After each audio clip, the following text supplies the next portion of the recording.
Alhamdulillah alladzi khalaqal mauta wal hayata liyabluwakum ayyukum ahsanu amala wa huwal azizul ghafur. Asyhadu an la ilaha illallah wahdahu la syarikalah wa asyhadu anna Muhammadan abduhu wa rasuluh. Ya ayyuhalladzina amanu taqullaha haqqa tuqatih wa la tamutunna illa wa antum muslimun.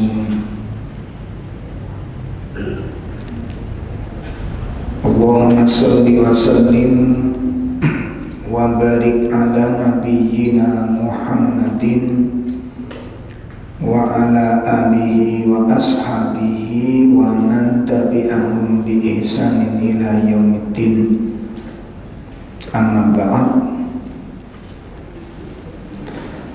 Bapak Ibu sekalian yang semoga dimuliakan Allah Subhanahu wa taala.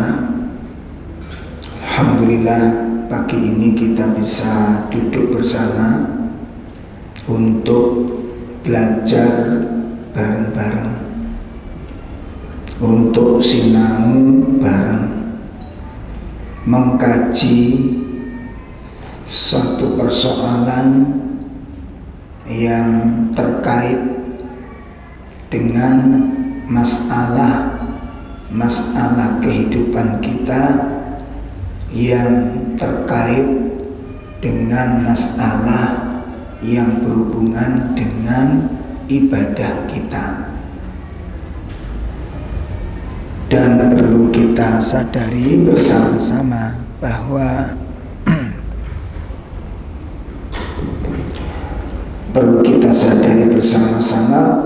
dalam dua bentuk kehidupan kita membutuhkan ilmu. Di dalam menjalani dua bentuk kehidupan kita membutuhkan ilmu, karena ilmu merupakan sabilur rasyad, jalan petunjuk, thariqul huda, jalan yang membawa kepada hidayah, subulus salam. Ilmu merupakan jalan menuju keselamatan.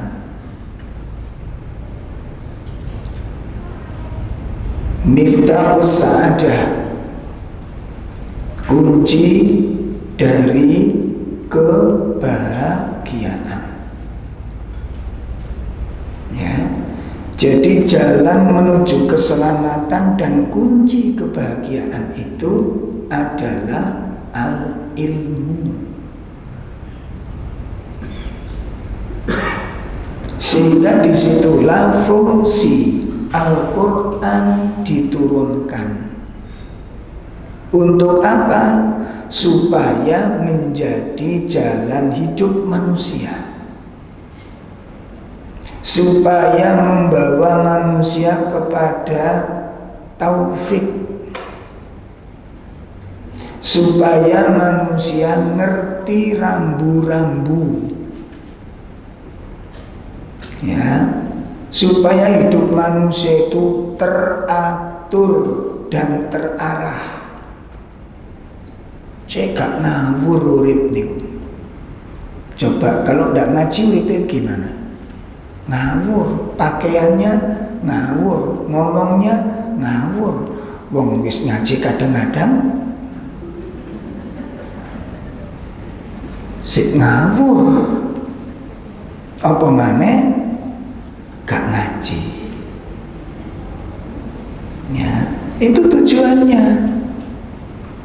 Sehingga doa yang sering kita baca, doa yang sering kita baca, doa apa? Gak tahu untukmu ya.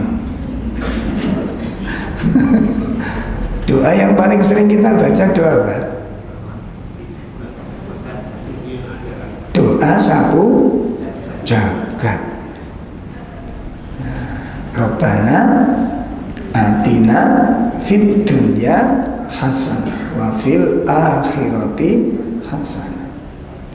Itu doa yang paling sering kita baca. Apa sih maknanya itu? Yang dimaksud dengan doa itu, wahai Rabbku, berikan kepadaku kebaikan dunia dan kebaikan akhirat. Apa kebaikan dunia dan akhirat? Para ulama menafsirkan yang dimaksud kebaikan dunia dan akhirat itu adalah ilmu nafi', ilmu yang bermanfaat. Ngaten, dadi nek kula mbek sami niku njaluk rong perkara niki, kebaikan dunia dan kebaikan akhirat. Itu sebenarnya kita itu minta ilmu yang bermanfaat. Apa korelasinya? Wah, kuaya bahasanya. Apa hubungannya antara ilmu yang bermanfaat dengan kebaikan dunia dan akhirat? Apa hubungannya? Ya. Nah, kalau kita lihat sekilas, dilihat sepintas, gak ada hubungannya. Dunia hasanah itu gimana? Kebaikan dunia itu dalam pola pikir kita, tafsir kita mengartikan apa? Kehidupan yang baik itu gimana sih coba? Cukup sandang pangan. Nah, cukup sandang pangan. Itu lah nyanyian tahun 90-an. Ini kate beduk biasa. Gimana? Cukup sandang pangan. Itu pola pikir kita. Padahal kalau itu betul, ayo sekarang dirinci. Betulkah ekonomi mapan, tempat mapan, kendaraan mapan? Pertanyaannya, apa pasti hati kita juga ikut mapan? Dalam? Loh, kok paling geledak jawabannya?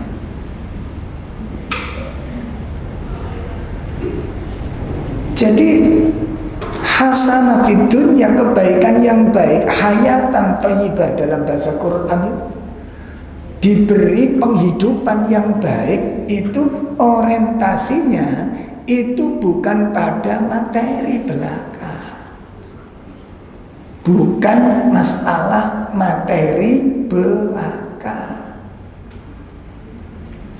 Dohirnya begitu memang. Dohirnya begitu memang. Ngerti loh. Artinya dohirnya begitu, banyak orang berpandangan ya, nek ekonomi mapan itu uripe mesti mapan. Dijajah, kita jawab sekarang. Setelah kita ngaji, setelah kita onjai, enggak juga. Enggak juga. Jadi bahagia dan menderita itu gak iso digerabak-gerabak. Kalau kita melihat orang kerja, ya coba orang kerja kuli batu, penggaweane nyekel palu, ngangkati watu, ngangkati pasir, ngangkati geragal, ngangkati semen, beratnya luar biasa. Ya, ke badan ini rapuh, ke badan nggak mungkin pakaian pakai dasi sepatu kuli batu, nggak mungkin. Gitu, penampilan kumuh, baju kotor, terkoyak keadaan dohir. Pertanyaannya, dia menderita atau bahagia? Jawabnya apa, Bu? Bahagia atau menderita? Belum tentu. Karena saya ketemu dengan beberapa teman-teman yang qadarullah ditakdirkan Allah ekonominya seperti itu. Kerja di kuli batu, kuli Pak. Ngangkati pasir, ngangkati batu. Ramadan bayangkan, kerja begitu. Sengsara, iya, tapi belum tentu menderita. Sengsara itu belum tentu menderita. Sengsara kerjaannya itu berat. Ngangkati watu, macul, pasir. Itu berat. Tapi kita lihat begitu sudah istirahat, dia mandi dengan segarnya, dia keramasi karena sholat, dan karena panasnya luar biasa, dia dipanggang di teriknya matahari. Setelah itu dia sholat, setelah sholat dia zikir, setelah zikir dia keluarkan bacaan Qur'annya. Saya tanya, saya nggak istirahat? Ya nanti setelah baca Qur'an, eman soalnya Ramadan ini. Bayangkan, ngelihat dari jawabannya ini, dia menderita atau bahagia? Bahagia. Nah gitu. Terus ada pegawai kantor ber-AC, kerjanya cuma ngetik di laptop saja. Setelah itu masuk kamar mandi, rokokan pada Ramadan. Nggak boleh melok buka bersama. Jenengan lihat ini, dohirnya saja, bahagia atau menderita? Bahagia atau menderita? Menderita dia. Kenapa? Hidupnya di atas durhaka kepada Allah Ta'ala. Hatinya gersang, dia tersiksa dengan puasa itu. Nah, yuk, mana yang bahagia? Kuli batu atau pegawai kantor? Nah, tergantung mana. Gitu. Makanya kondisi itu yang menentukan bahagia dan menderita. Gak iso digerabak-gerabak. Walaupun ada pepatah mangkul libatu iku soro gitu. Iku duduk bahasa Arab loh ya. Dan itu bukan hadis, ojo ditulis. Anjene kuli batu iku soro, makanya ana pepatah Arab niku mangkul libatu iku soro.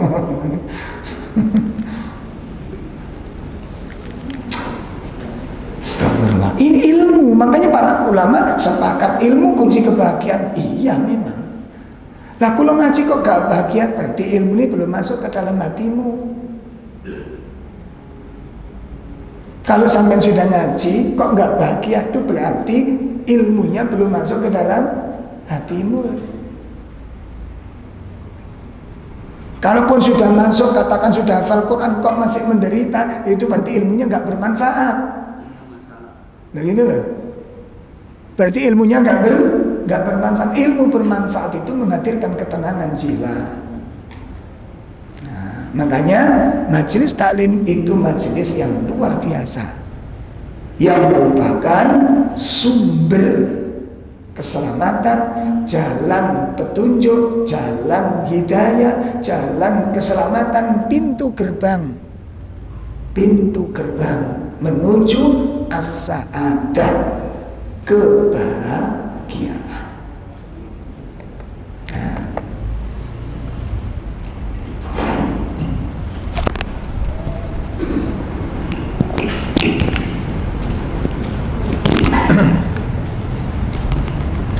Nah Bapak Ibu sekalian yang dimuliakan Allah, maka kita berharap mudah-mudahan majelis ilmu yang kita adakan kapanpun, dimanapun, semoga menjadi jembatan kita untuk bisa mencapai ilmu yang bermanfaat. Menindaklanjuti pembahasan kita dari kitab Tazkiyatun Nufus, kita membahas tentang turuqu tahsilut tazkiyah, jalan menggapai kesucian hati. Ya, melanjutkan materi jalan menggapai kesucian hati. Kita murojaah sedikit bab-bab dasarnya saja, poin-poin dasarnya, karena kita sudah cukup lama libur, ya, sudah berabad-abad liburnya ini. Terus ketekan riyoyo kena lontong kupat ilang kabeh. Nah, langkah pertama untuk mensucikan hati adalah hendaknya seorang hamba berdoa kepada Allah. Itu yang pertama, memohon kepada Allah agar diberikan hati yang bersih, agar diberikan qalbun yang suci. Ya, sebagaimana yang telah tertera di dalam sebuah hadis yang diriwayatkan oleh Imam Al-Hakim. Ya, Imam Al-Hakim, di mana di dalam riwayat tersebut Rasulullah berdoa memohon kepada Allah Ta'ala, Allahumma tahhir qalbi minan nifaq wa amali minar riya wal lisani minal kadhibi wa aini minal khiyanati wa innaka ta'lam ma nukhfi, ya, ta'lam kha'inatul a'yun wa ma tukhfis sudur. Ibu-ibu sampun hafal doanya? Dereng. Ada yang sudah hafal? Bu? Ini mbak-mbak semua ya? Ini kan sudah lama tak kasih PR jenengan. Nah, dihafalkan ini. Ini doa yang luar biasa dari Nabi. Memohon kepada Allah, berdoa kepada Allah supaya diberi hati yang bersih. Allahumma tahhir qalbi, ya Allah bersihkan hatiku minan nifaq, dari segala macam penyakit kemunafikan. Satu, Allahumma tahhir qalbi minan nifaq, bersihkan hatiku dari kemunafikan. Wa amali, dan bersihkan amalku minar riya, dari penyakit riya. Ya, doa kepada Allah. Karena amal ini, hati ini sensitif. Dan kecondongan untuk disenangi orang itu kuat. Kecondongan untuk dikagumi orang itu kuat. Nah, itu riya. Makanya kita minta tolong kepada Allah. Wa amali minar riya, bersihkan hatiku dari kotoran riya. Wal lisani, dan bersihkan lisanku minal kadhibi, dari kedustaan. Bersihkan lisanku dari kedustaan. Wa aini, dan bersihkan mataku minal khiyanati, dari pengkhianatan. Cek gak celilak-celilik, cek gak plorak-plorok. Biar tidak condong untuk melihat sesuatu yang tidak benar. Ngaten, jangan sampai saya punya mata yang suka berkhianat. Mata yang suka berkhianat itu bagaimana sih? Kalau pas sendiri senengannya nonton sih gak benar-benar. Nanti kalau ada pasangannya datang, dirubah acara yang benar. Bisa enggak? Terjadi begitu? Bisa. Ya, pas sendirian, istri gak di rumah, kita buka senam aerobik. Istri datang langsung ganti Ustadz Safid. Loh, bisa terjadi enggak? Bisa. Itu jenenge mata berkhianat itu, begitu itu. Bisa ini. Atau ibu-ibu pas suami gak ada nonton Binaragawan. Begitu suami datang langsung Ustadz Firanda. Yesus podo ae. Gak sing lanang sing wedok iku jenenge sejodoh. Itu pengkhianatan. Itu pengkhianatan namanya. Pengkhianatan mata. Pengkhianatan perbuatan. Nah, tadi pagi kita bahas bab muraqabah di Palm Spring.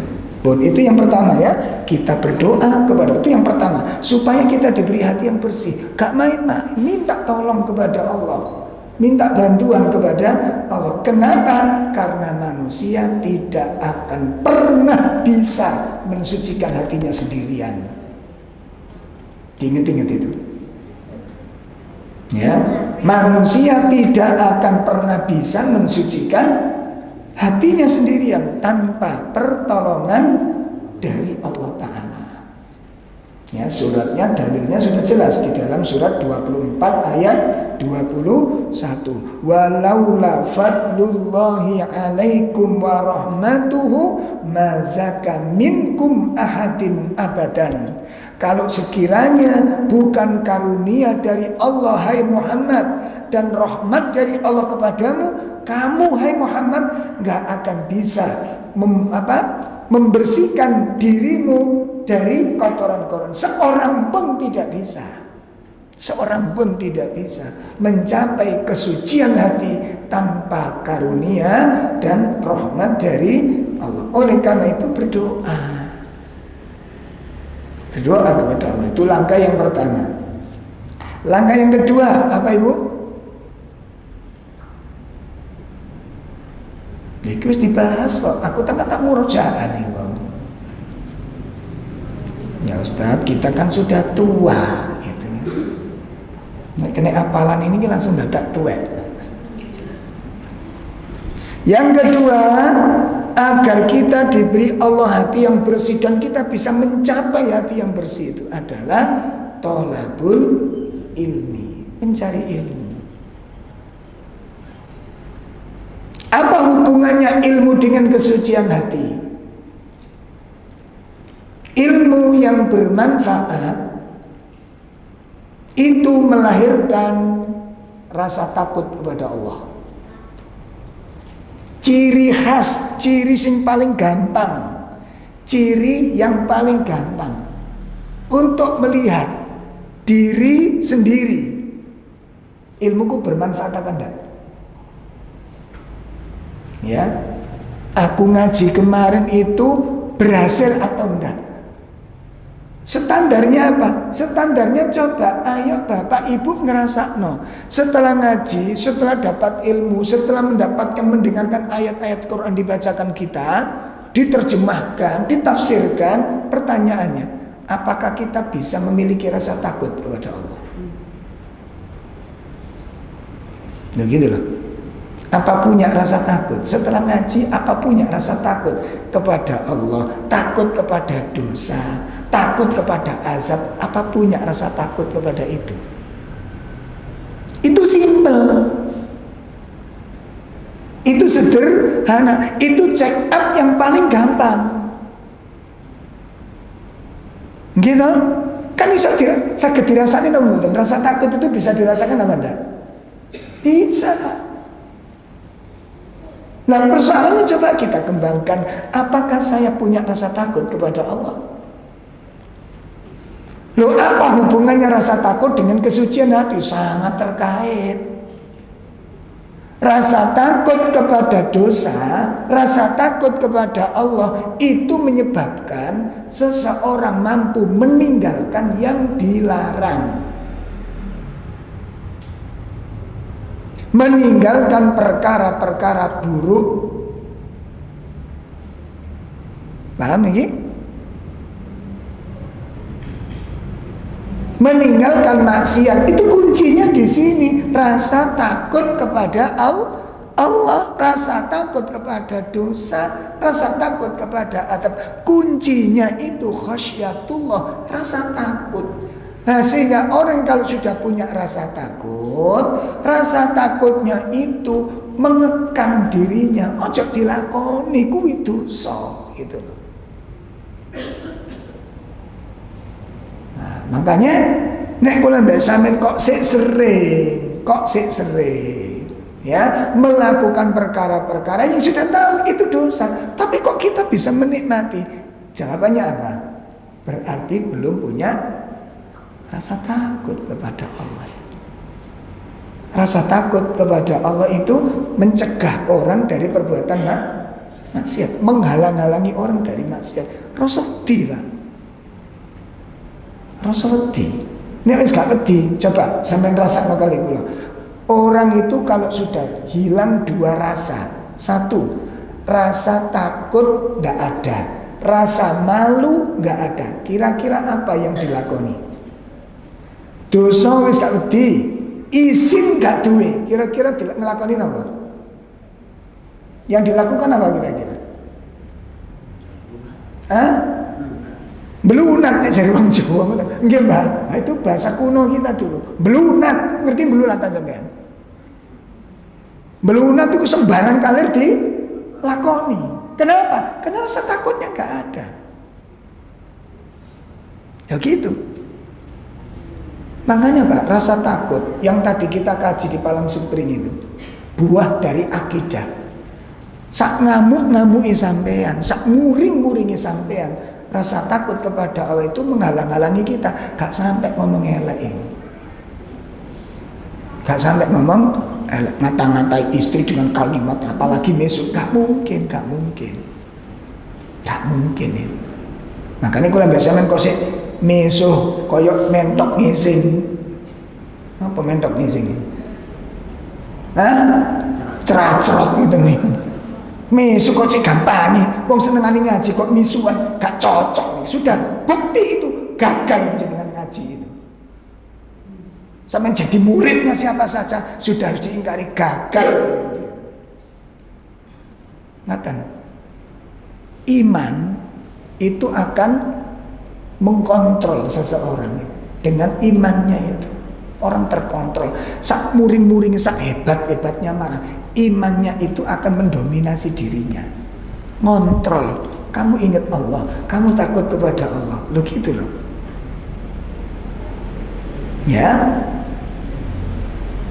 Jadi kontrol. Sak hebat-hebatnya marah, ngomong niku tetap terkontrol. Bahasa kesopanan tetap menjadi bahasa dia, bukan miso-miso, kator, kasar, gak mungkin. Wis ayo dipikir bapak-bapak, ibu-ibu, kalau ngamuk, muring-muring, kalimat yang keluar apa? Betoneser, geragal, pacul, sekrop. Iki ngaji pirang tahun sampeyan oleh apa? Oleh apa ngaji? Sing sampeyan banggakno apa? Itu bukti fakta. Enggak bisa. Ngono kadang-kadang dielingno ku ndolek dalil sih anu. Pak, sampeyan niku wis ngaji ngomong sing gak seneng. Kamu sing garai. Itu kontrol, itu menunjukkan betapa parahnya imannya, betapa rapuhnya ketakwaannya itu. Nah sehingga tadi yang kita pancing tuh sirik itu. Coba sampean sak muring-muringnya, sampean sak ngamuk-ngamuk, terus ada ustad datang ke rumah jenengan, miso-miso sih an. Kenapa? Sungkan karo ustad, ambek Gusti Allah. Rusak tuh akidahnya. Rusak tuh akidahnya. Ambek ustad sungkan, ambek Gusti Allah gak sungkan. Di akidahmu.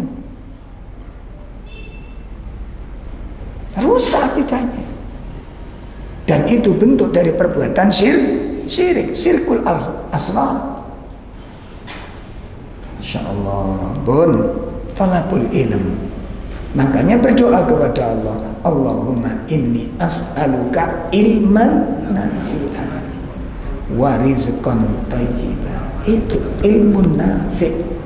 Lalu berlindung kepada Allah dari ilmu yang tidak bermanfaat. Allahumma inni a'udzubika min ilmin la yakhfa wa min qalbin la yakhsha. Ya Allah, aku berlindung kepadamu dari ilmu yang tidak bermanfaat dan dari hati yang tidak khusyuk. Maka doa ini menggambarkan ilmu yang tidak bermanfaat itu membuahkan hati yang tidak khusyuk. Hati yang tidak khusyuk bukti dari ilmu yang tidak bermanfaat.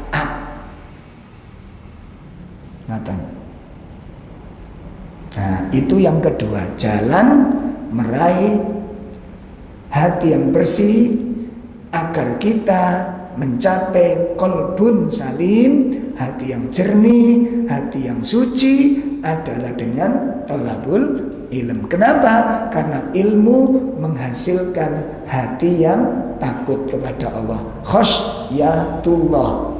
Ilmu yang bermanfaat melahirkan hati merasa takut kepada Allah. Rasa takut kepada Allah mencegah seseorang dari perbuatan maksiat. Bersih, lisane bersih karena rasa takut kepada Allah. Ya, jadi suami-suami yang takut kepada Allah itu nggak berani mencaci maki istrinya, menjelek-jelekan. Sebaliknya juga begitu. Istri-istri yang takut kepada Allah gak mungkin mencela, menghujat, durhaka, membantah, ngeyel kepada suami. Bahasa kesopanan itu menjadi karakter. Kenapa kok bisa demikian? Kontrol dari imannya, rasa segannya kepada Allah, rasa segannya kepada Allah. Sama anak-anak walaupun duablek, kalimat-kalimat thayyibah yang keluar, Masya Allah nak, ayo sini, ojo nakal-nakal po nak, ibu ini belajar sabar.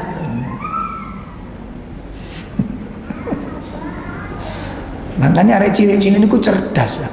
Nek ana tamu tingkai gak karu-karuan. Soalnya mesti mamanya sabar. Gitu? Kalimat tasbih, kalimat sholawat, kalimat istighfar keluar semua. Begitu tamu tanda-tanda tamu mau pulang, anak-anak kecil kabur semua. Ngerti kenapa? Ini waktunya pembantaian. Gitu.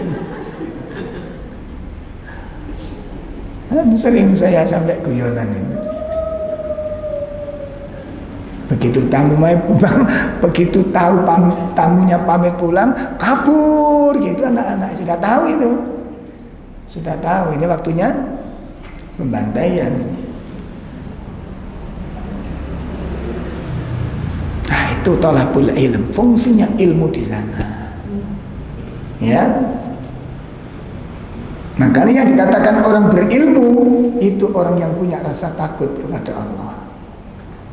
Orang alim itu bukan pinter ceramah. Orang alim itu bukan hafal-hafal hadis ribuan hadis, bukan. Orang yang merasa takut kepada Allah. Buka surat 35 ayat 28. Surat 35 ayat 28. Sudah ketemu? Surat 35. Sampun kepanggil? Ya, 35 itu setelah 34 itu, Pak. Cek angel-angel adalah ini. A'udzu billahi minasyaitonir rajim. Wa minan nasi wat-tawabbi wal an'ami mukhtalifun alwanuhu kadzalik. Innama yakhshallaha min ibadihil ulama. Innallaha azizun ghafur. Ya, ada terjemah. Dan demikian pula di antara manusia, makhluk yang bergerak, yang bernyawa, dan hewan-hewan ternak, ada yang bermacam-macam warnanya dan jenisnya. Kemudian di antara hamba-hamba Allah yang takut kepada Allah hanyalah para ulama. Apa artinya ini? Sahabat Ibnu Mas'ud radhiyallahu an berkata, apa artinya? Laisal ilm bikathratil hadits wala bikathratir riwayah. Kata sahabat Abdullah Ibnu Mas'ud, yang dikatakan ilmu atau orang yang berilmu itu bukan orang yang pandai ceramah, ya, bukan orang yang pandai berpidato. Dan juga yang dikatakan orang berilmu itu yang banyak hafal riwayat, hafal dalil, hafal Quran, hafal hadis. Bukan itu yang dikatakan ilmu dan orang berilmu. Bukan itu.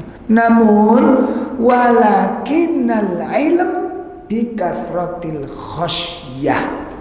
Akan tetapi yang dikatakan orang yang berilmu itu adalah orang yang banyak rasa takutnya kepada Allah. Matan. Loh kok bisa demikian? Ya, orang yang rasa takutnya kepada Allah itu orang yang ma'rifatullah,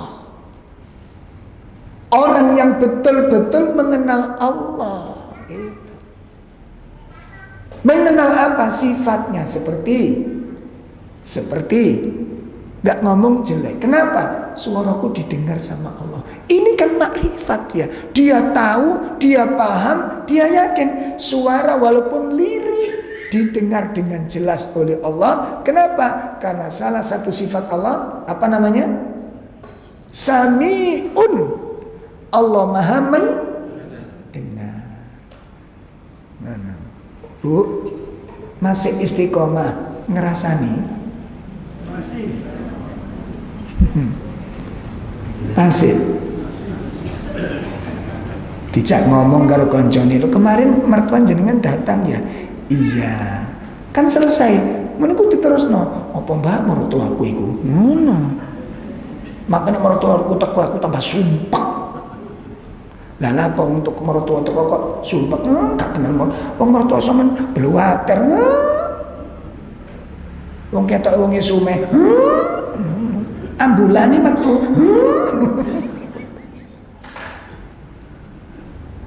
Mulai dia menceritakan itu kronologis siapa monster yang namanya mertua ini. Astagfirullah. Pun ketika Anda membicarakan seseorang, pertanyaannya, didengar sama Allah nggak suara kita? Bu, ojo turu loh bu. Didengar mata bu? Didengar. Nggak segan sama Allah. Kita membicarakan aib orang lain di dalam pendengarannya Allah. Nggak segan sama Allah. Kalau ngerasanya ada ustadz gitu, berani nggak? Nggak berani. Kenapa? Segan sama ustadz, nggak segan sama Allah. Hebat ini. Astagfirullah, astagfirullah. Pun ditata. Mangkane engko nek ana wong ngejak ngrasani, "Mbak, sampeyan wis krungu ah.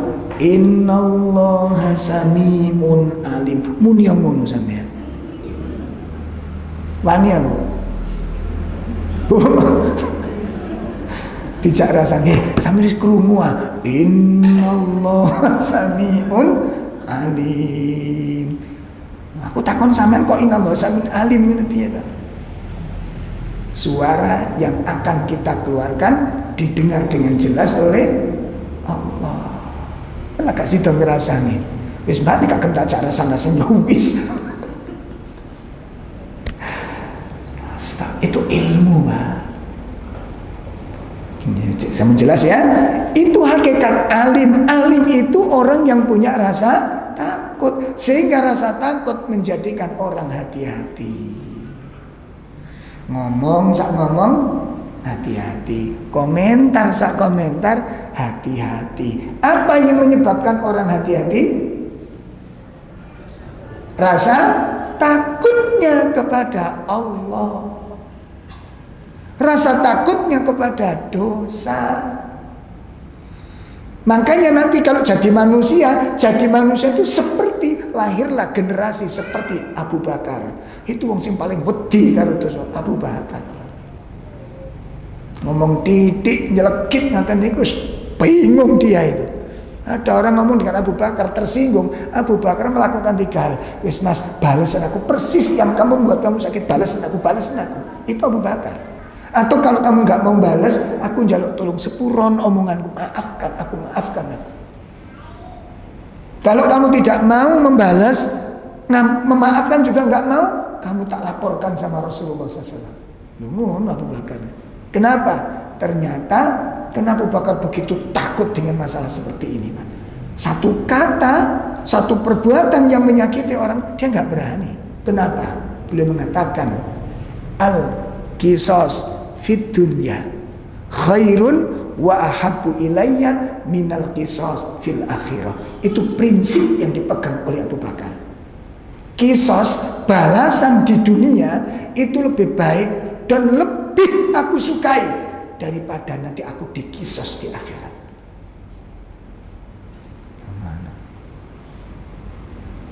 Hanya awak dhewe kan mending dikisos di akhirat daripada. Akhirnya apa? Kita menjadi orang-orang munafik ke sana kemari itu. Seakan-akan kita baik, seakan-akan kita soleh. Padahal banyak kebusukan-kebusukan yang kita miliki. Karena kita lebih ridho, lebih siap menghadapi azabnya neraka daripada celaan-celaan manusia di dunia. Abu Bakar enggak. Apa kata beliau? Balasan di dunia, qisas di dunia lebih baik dan lebih aku sukai daripada balasan di sisi Allah Ta'ala. Kenapa? Lebih dahsyat dan lebih mengerikan. Nah di dunia apa? Paling-paling kita dicemooh orang, dicaci maki orang, nggih Bu, nggih ngapunten. Sampeyan niku dadi wong welek, nggih jan kula iki elek, duka kok elek terus kula. Mari pisan. Apa masalahnya? Apa kalau dihina orang itu pasti terhina? Apa kalau dihina orang itu pasti terhina? Kalau dicemooh orang itu pasti tercela? Kan enggak. Sudah selesai, itu pakai kamus itu. Enggak usah takut dicela orang.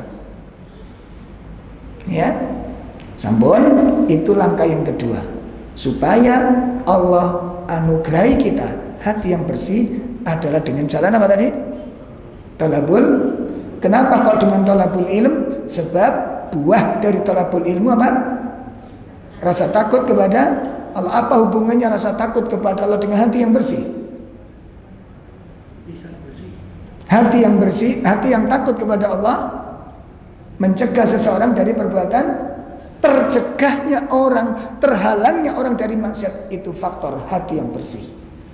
Maksiat yang dilakukan oleh seseorang itu menjadi kotoran-kotoran dalam hatinya.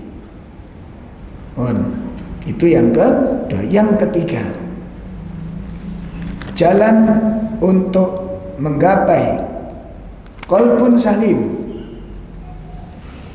Ya, qalbun taharatun, hati yang bersih adalah al-istighfar wat taubah. Perbanyak istighfar dan perbanyak taubat. Ya, maka istighfar itu pencuci, taubat itu pembersih dari noda-noda jiwa, dari kotoran-kotoran hati. Sehingga di dalam syariat Islam, saya ulangi, di dalam syariat Islam, di antara fawaidul ibadah, faidah ibadah, keutamaan amal soleh, salah satunya apa? Salah satunya adalah kafaratud dzunub, penghapus dosa-dosa. Jenengan simak itu.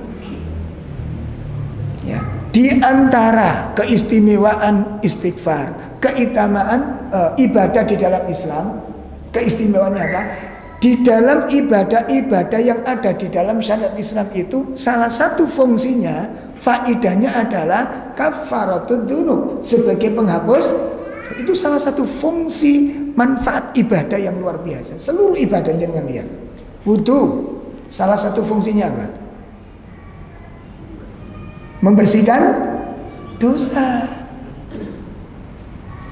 Membersihkan dosa. Ngaten. Setelah wudu, berjalan ke masjid. Salah satu fungsi berjalan ke masjid apa? Faidahnya apa? Penghapus dosa. Satu langkah mengangkat derajatnya, satu langkah menghilangkan dosanya.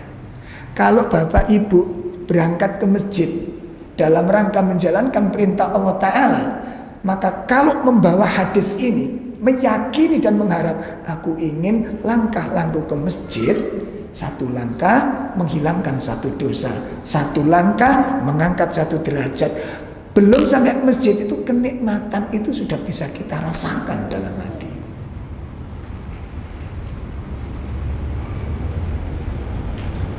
Belum masuk masjid, nikmatnya ibadah itu sudah kita rasakan.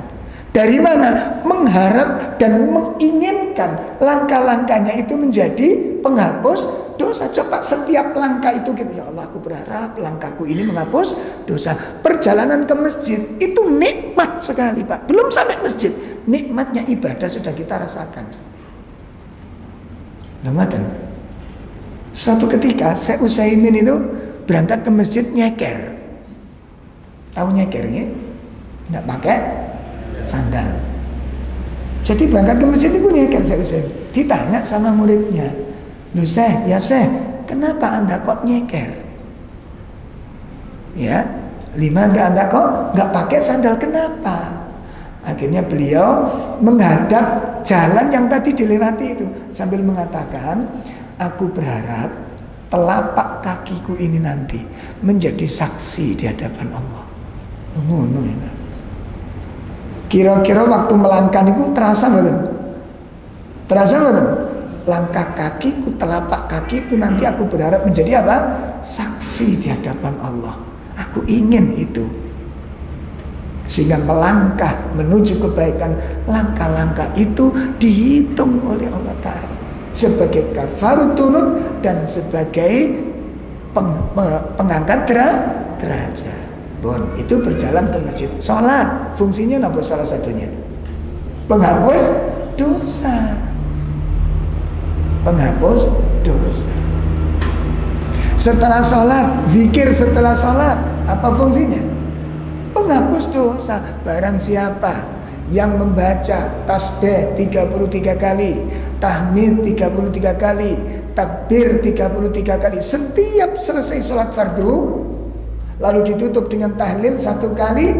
Barang siapa membaca 33 ditutup dengan tahlil, maka Allah mengampuni dosa-dosa orang tersebut, walaupun dosanya sebanyak buih di lautan, terhapus dengan zikir setelah selesai sholat itu. Jenengan simak itu, istighfar.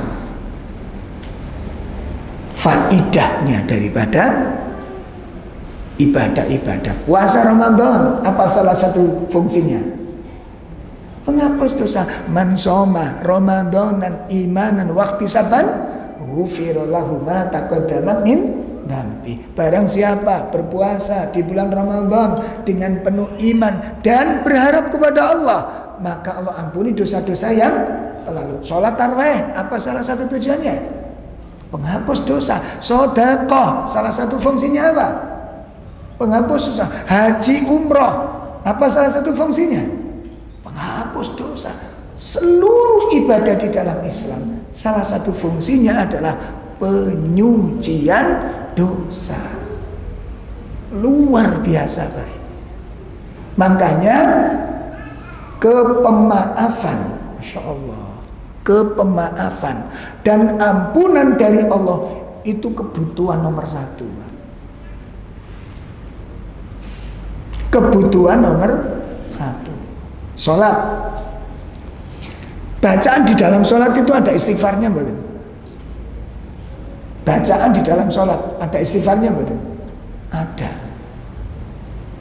Doa antara sujud Doa sujud, doa rukuk itu mengandung ampunan. Gitu? Ada istighfar di situ. Iftitah, salah satu doa iftitah mengandung ampunan kepada Allah. Allahumma ba'id baini wa baina khotoyaya kama ba'ata. Allahumma naqqini min khotoya kama yunaqqa. Itu doa-doa pembersihan dosa. Nah, di waktu zikir, waktu sholat itu full zikir, full istighfar, full tasbih, full tahmid. Belum lagi bacaan Quran yang kita baca. Begitu salam, selesai salam, zikir pertama yang diajarkan Nabi oleh kita apa? Istighfar. Apa yang perlu diistighfari? Kan kita baru saja sholat, baru saja zikir, full istighfar. Kok masih disambut dengan istighfar? Adanya kesalahan di dalam sholat. Istighfar. Doa Lailatul Qadar tentang apa? Istighfar. Gimana doanya? Allahumma innaka afuwun tuhibbul afwa fa'fu anni. Minta apa? Minta maaf. Kenapa kok minta maaf? Apa yang salah? Kan kita baru saja puasa 20 hari kita berpuasa. Disambut terakhir doa-doa dahsyat di waktu-waktu yang dahsyat. Kok cuma minta maaf? Ya kan? Doa Lailatul Qadar. Kenapa kok cuma minta maaf? Gak minta yang hebat begitu. Gak ada yang lebih hebat kecuali ampunan dari Allah Ta'ala. Kenapa? Ampunan itu membuka pintu rahmat. Ampunan pembuka pintu rahmat. Kalau pintu rahmat ini belum terbuka, amal kita belum tentu bisa mengantarkan kita ke dalam surga. Sampeyan kepingin dapat pahala, kita kepingin pahala dari sholat kita. Lawang sholat kita lo belang bentong gak karu-karuan. Ingat kepada Allah. Waktu sholat, yang ingat kepada Allah berapa persen, yang lupa berapa persen? Hati kita ikut sholat?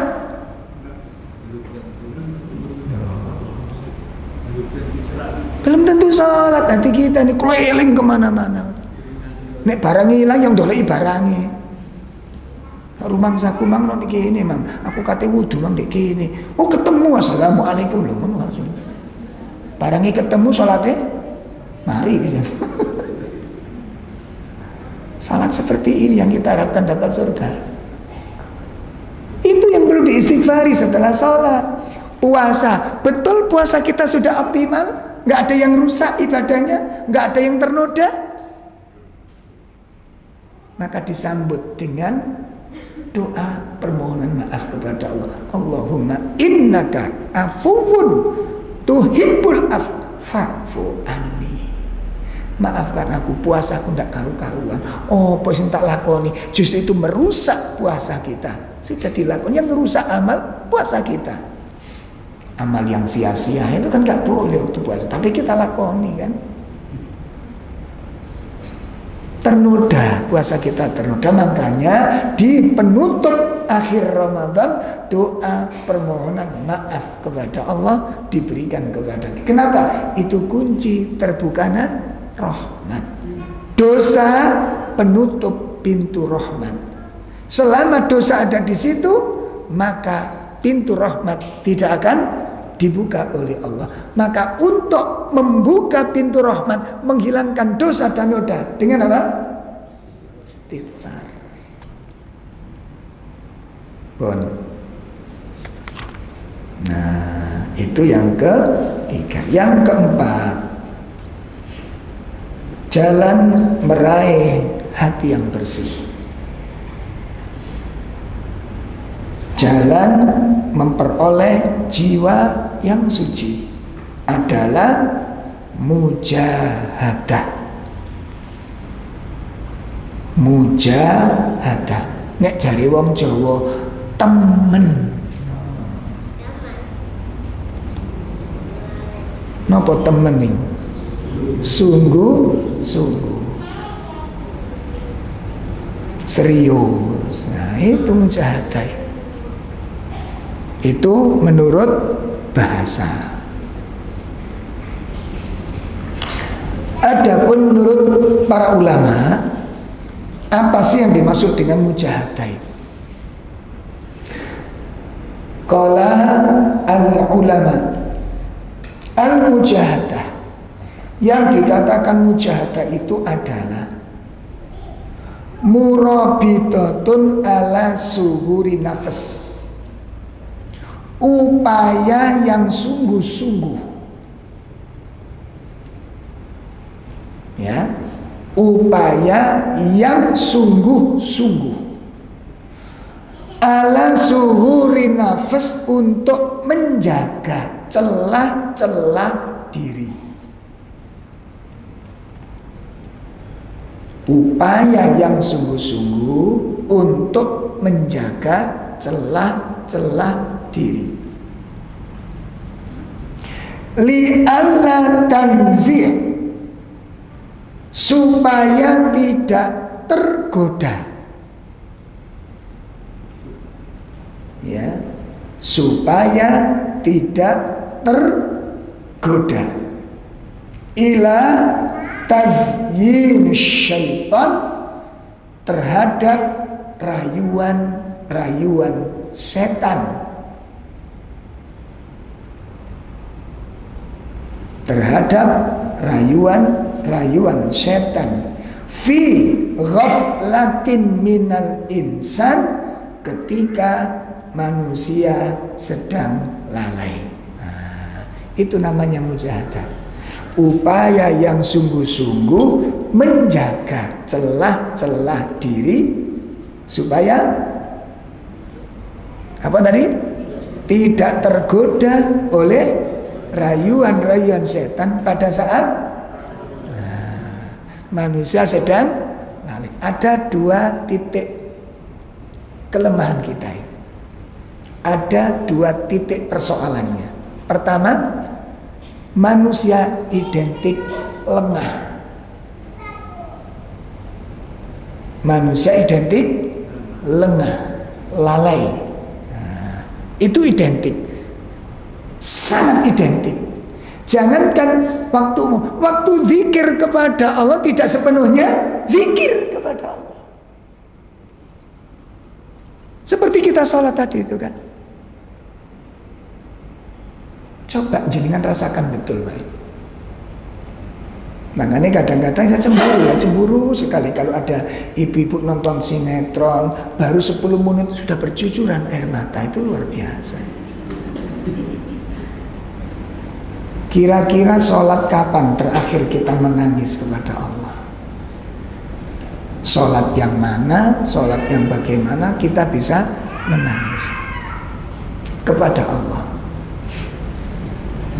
Kemarin ada ibu-ibu, Masya Allah menceritakan, saya Ustadz sebulan ini sholat itu gak sok menangis. Terus kenapa? Suamiku mau nikah lagi. Oh, caranya yang buat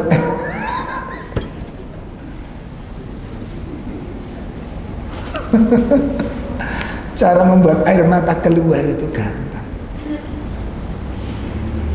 Nah, air mata ini berkualitas apa enggak? Kalaupun nangis, yang kita tangisi apa?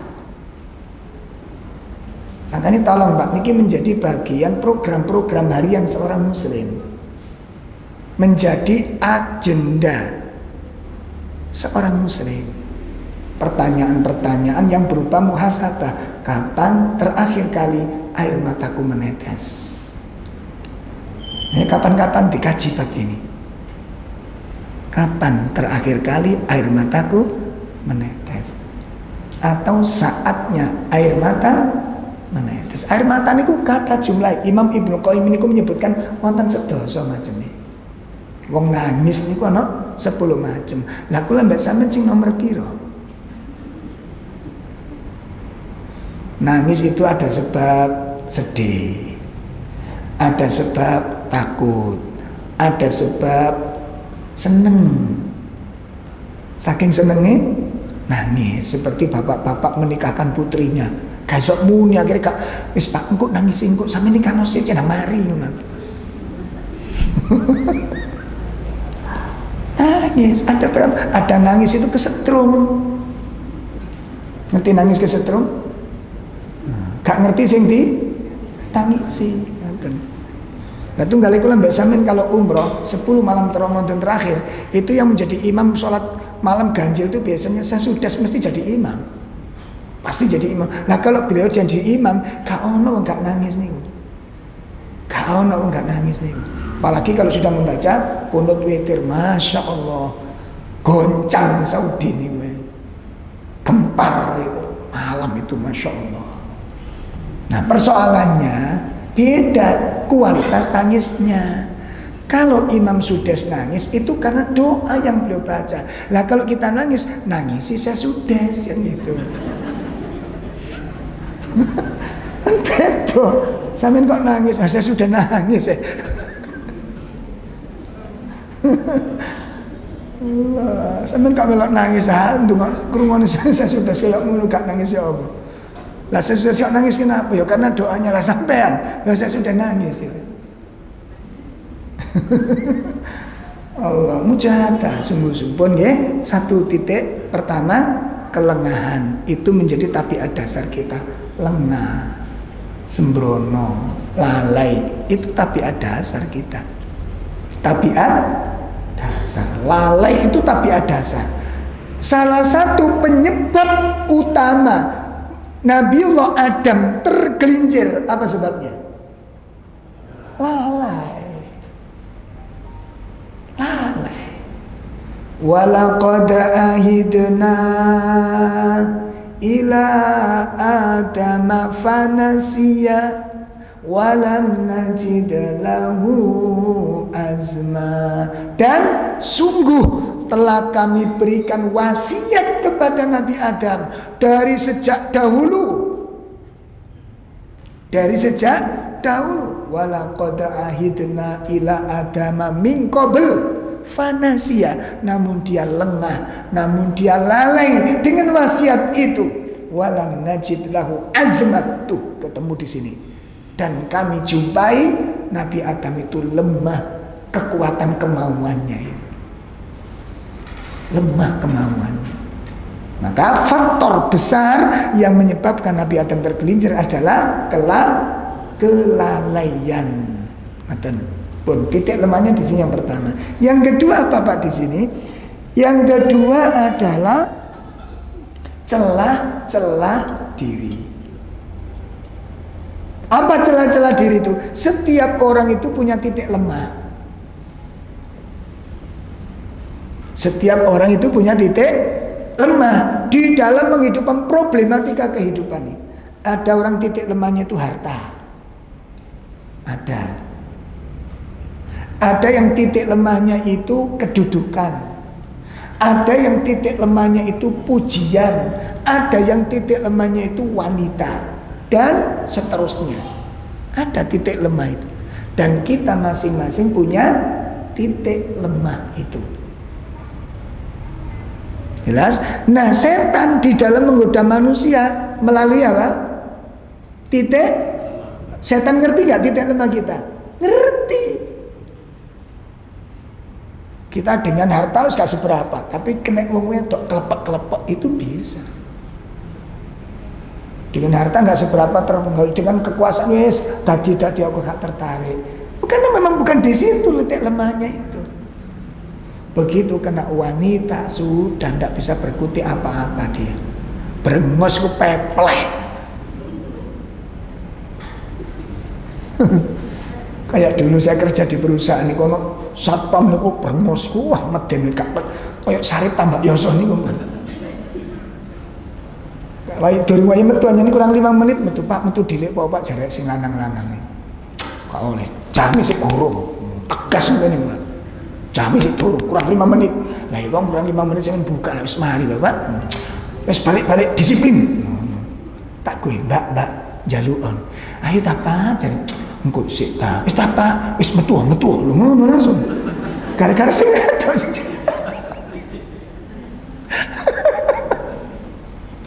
Allah, ngaten. Kena suarane wong wedok iki brengos sok pepleh.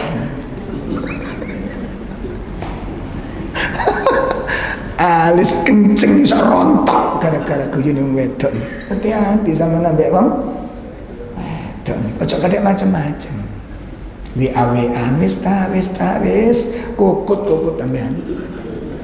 Jadi tailing teman. Kau udah berkaitan dengan wanita, betul-betul minta tolong sama Allah. Ojo kadek dihadapi sendiri, gak kuat. Ya, apalagi teman-teman yang dulu dengan sudah kenal SMA, kuliah, isok mumut iman ini. Ngerti mumut?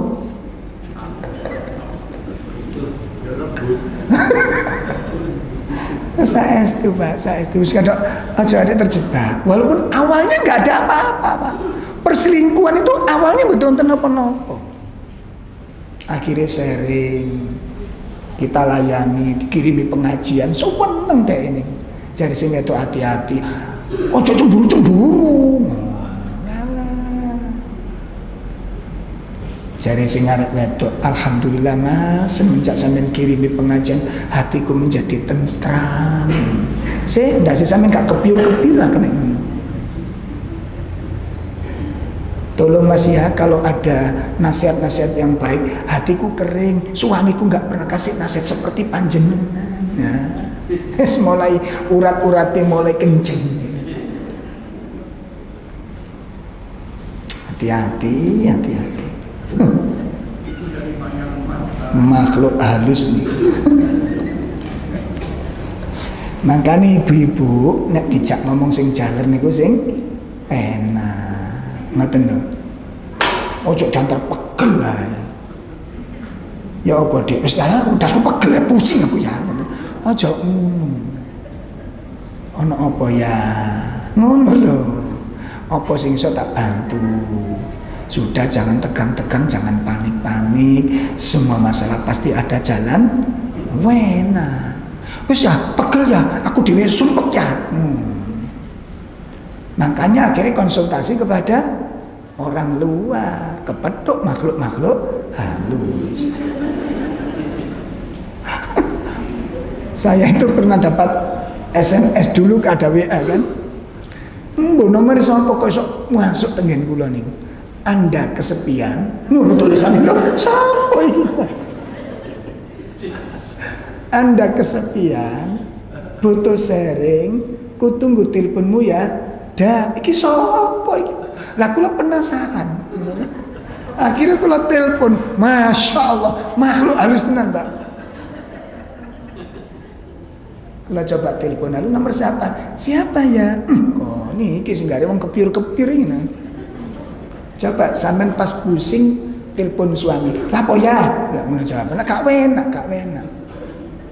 Aku sik turu ya wis engko ae ya nek mulai ya. Ngoten niku. Gak enak gitu loh. Bu.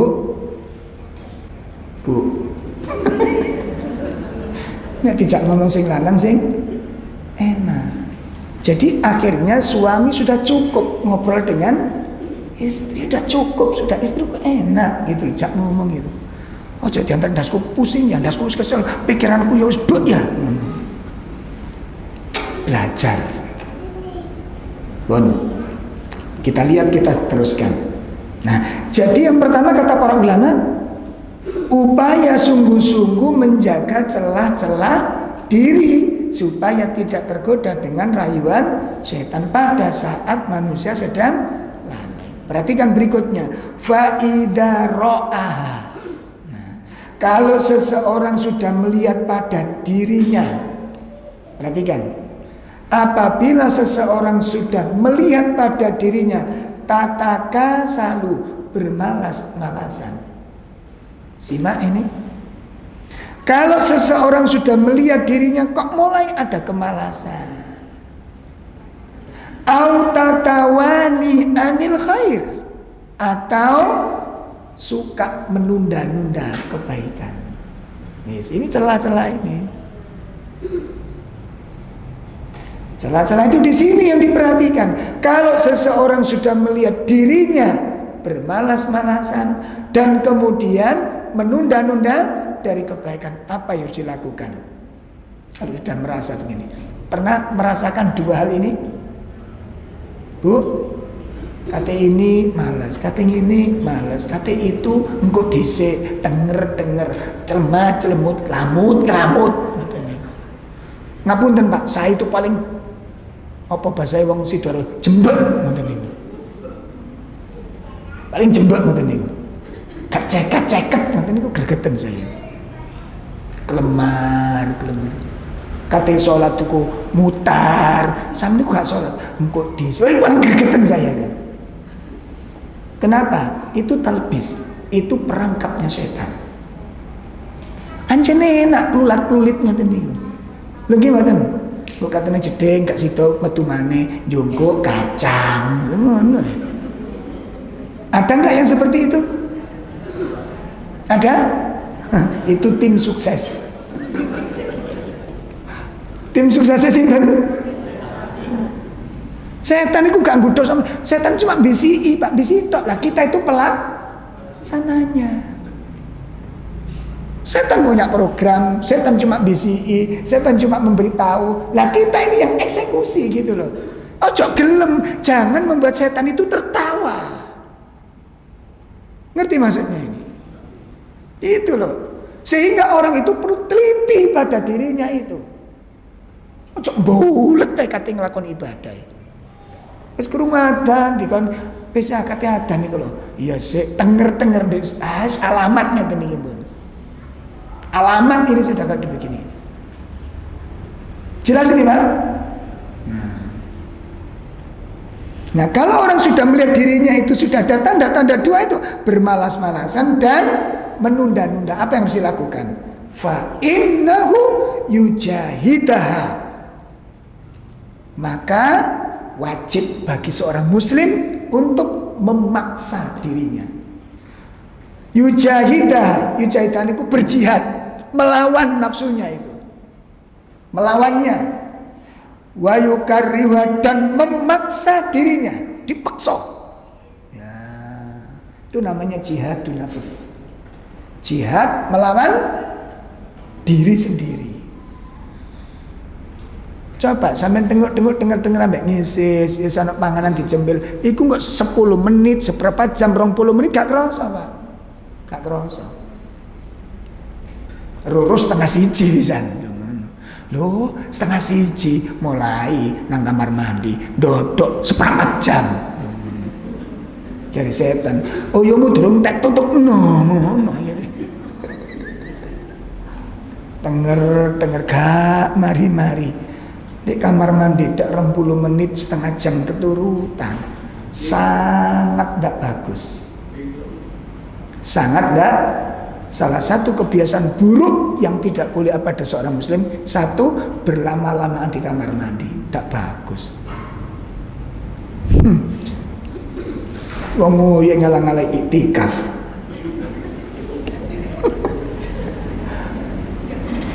Ono gak wong di kamar mandi gak mentas-mentasi wonten mboten?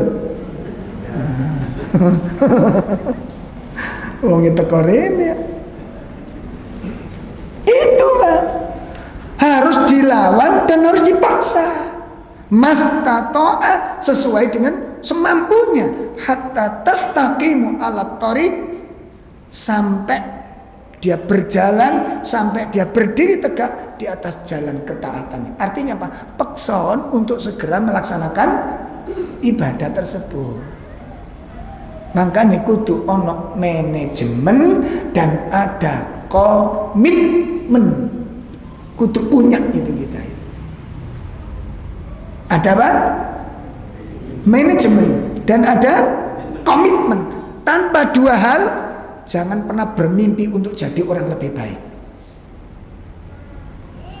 Ya, jangan bermimpi untuk jadi orang lebih baik. Bapak-bapak, ibu-ibu sekalian, ini sudah offset, melebihi batas. Targetnya kita 9.30 sudah selesai. Baik, ini sudah kita cukupkan sampai di sini dulu. Belum selesai, nanti kita lanjut pada pertemuan yang akan datang. Satu pertanyaan, silakan Mbak. Misalnya apa itu?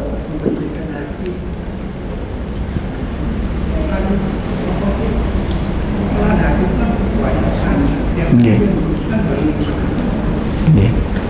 amal, lisan dan mata. Yang lain-lainnya itu bukannya seperti apa? 3 ini kunci semuanya. 4 itu kunci sudah. Kalau hatinya terjaga, maka semua urusannya terjaga. Karena semua anggota badan itu dari mana penggeraknya? Hati. Makanya doa Nabi itu kadang-kadang singkat, itu bukan berarti nggak semuanya kena. Doa singkat itu berarti mewakili semuanya. Hati baik, maka semua anggota badan baik. Hati rusak, semua anggota badan, berarti kuncinya di mana? Hati. Saya dipahami ya? Gitu. Maka doa-doa Nabi ini kadang-kadang pendek. Nanti pendek aja ditambahi mana bisa. Lah kok mek titik, ngono bisa nih. Kadang-kadang awak dhewe iku enggak seperti doa untuk orang tua nih loh Pak. Kan pendek sekali toh.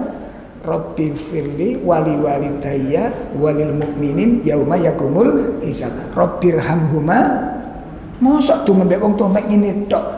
Lah terus sampean maido Gusti Allah apa piye? Yang buat doa itu siapa? Allah Subhanahu wa taala. Allah Subhanahu, doa pendek itu Pak.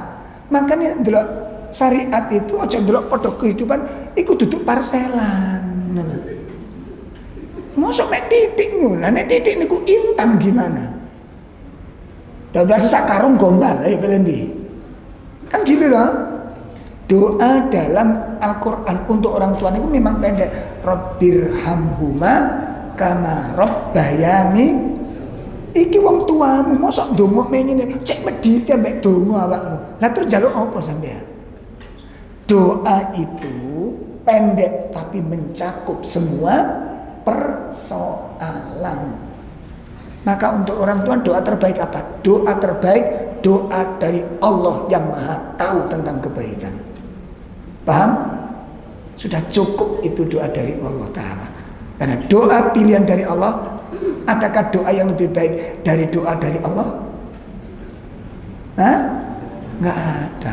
Wah akhirnya nyusun sampean, ya Allah orang tua, engko nek diri ngletak balik rono maneh, Pak. Ngono. Paham ya? Nah, itu doa dari Al-Qur'an dan Sunnah. Bisa dipakai di mana-mana. Boleh, nah masa itu kan global itu. Global. Boleh. Baik, saya kira cukup. Wassallallahu ala nabiyina Muhammad subhanakallahumma wa bihamdika asyhadu an la ilaha illa anta astaghfiruka wa atubu ilaik. Assalamualaikum warahmatullahi wabarakatuh.